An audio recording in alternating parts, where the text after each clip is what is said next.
And it's no wonder that after a first year of a Labour government, business confidence is a 9-year high. That's longer than she's been in government. Mr. Speaker, 384. I'm not withdrawing, I'm going to repeat. Business confidence is at a 9-year high. The head of the OBR warned the government that higher and higher levels of taxes are bad for growth. Does the Prime Minister agree? Prime Minister. Mr. Speaker, I'll tell you what's bad for growth. 14 years of a Tory government. That's what the stagnant growth for 14 years, leaving a £22 billion black hole. What we've achieved, Mr. Speaker, in the first quarter of this year is the highest growth in the G7, something we promised before the election. Investment of £120 billion into this country, which is a record in the first year of any government, and 3 trade deals, all of which will boost growth. Mr. Speaker, he's talking about what he achieved. We just heard that inflation is up again, the worst in the G7. We left him with 2% inflation. We have a borrowing up, unemployment up, taxes are up under his government. The fact is the Prime Minister doesn't get it, so let me tell him. His budget last year had high taxes. That's why the economy is contracting. But, Mr. Speaker, the government has said that they won't put up taxes for people on modest incomes. But they also seem incapable of explaining who is in that category. So can the Prime Minister clear up the confusion and tell us what he thinks a modest income is? Prime Minister. Mr. Speaker, I think of the working people across this country who put in every day and don't get back what they deserve, and that's who we're working for. That's who we're fixing the country. The sort of people that work hard but haven't necessarily got the savings to buy themselves out of problems. And, Mr. Speaker, that's who we're working for, and that's why we put the national living wage up. That's an extra £1,400. The national minimum wage up. That's £2,500 a year. The triple lock, Mr. Speaker, that went up pension up £470. And, of course, we're extending childcare, opening free breakfast clubs and free school meals. We know exactly who we're working for. She comes here every week and just talks the country down. Mr. Speaker, I'm not talking the country down, I'm talking him down. I asked him what a modest income was. He answered what a working person is. He doesn't know what a modest income is, and even on working people, they cannot define it. The Chief Secretary to the Treasury said that working people are people who don't get a payslip, but millions of self-employed people don't get a payslip. So are the self-employed next in line for a Labour tax rate?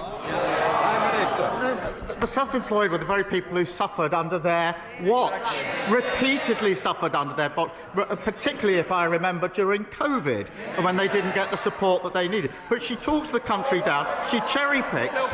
We have created, Mr. Speaker, since we've been in government, we've created 380,000 jobs, the employment rate is up, and inactivity is down, the complete opposite of what we inherited. I don't know where these 3,000 jobs are coming from. Unemployment has gone up every month under his government.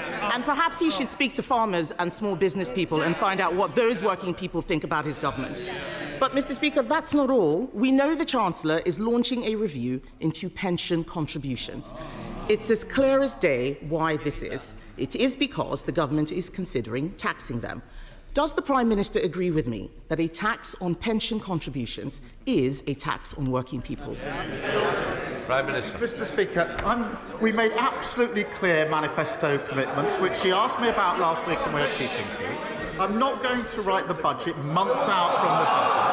But, Mr. Speaker, I'm proud of the decisions that we took to invest in our NHS, to invest in our public services, all the decisions that they opposed. And it's no wonder that after a first year of a Labour government, business confidence is a 9-year high. That's longer than she's been in government. Mr. Speaker, 384. I'm not withdrawing, I'm going to repeat. Business confidence is at a 9-year high. Mr. Speaker, he says he's not going to write the budget, but his Chancellor is on the front of the Daily Mirror talking about what she's going to do on taxes. So why can't he do the same in the Chamber? Yes. But I asked him about pension contributions. The truth is he doesn't want to talk about pension contributions. It's all right for the Prime Minister. He has his own special law to stop his personal pension from being taxed. But let's be honest, Mr. Speaker, this is really about choices. My party knows that there is an alternative to tax rises. It's cutting spending, something that they are too scared or perhaps too weak to do. We offered to work with him to reform welfare and make meaningful savings. But his refusal sent a signal, and now the cost of borrowing is rising. The budget is in November, that is months away, and the markets may not wait. What will the Prime Minister be doing over the summer to get a grip on the cost of borrowing? Prime Minister. Mr. Speaker, they left the most incredible mess in the economy, and now they think that they can lecture others. I think just last week their chairman said that they've done the necessary apologising for the 14 years of failure. They've done the necessary. I didn't hear an apology for the lowest living standards in living history. I didn't hear an apology for the £22 billion black hole. I didn't hear an apology for the Liz Truss mini budget. So maybe she should like to stand up and make that apology now. Mr. Speaker, he's not doing... Yes. Mr. Speaker, he's not planning on doing anything this summer to fix the economy. The shadow of the last budget is hanging over the entire country. Just yesterday, only the Conservatives supported the two-child benefit cap, because only the Conservatives believe in living within our means. Not Labour, not the Liberal Democrats, not Reform. But it's the end of term, Mr. Speaker, so why don't we go through his end-of-term scorecard? The economy is contracting. Inflation, highest in the G7. Unemployment, up every month under this government. Spending, out of control. Borrowing costs, more expensive than Greece. And this is just the first year, Mr. Speaker. The Labour Party should be ashamed of what it is doing to the country.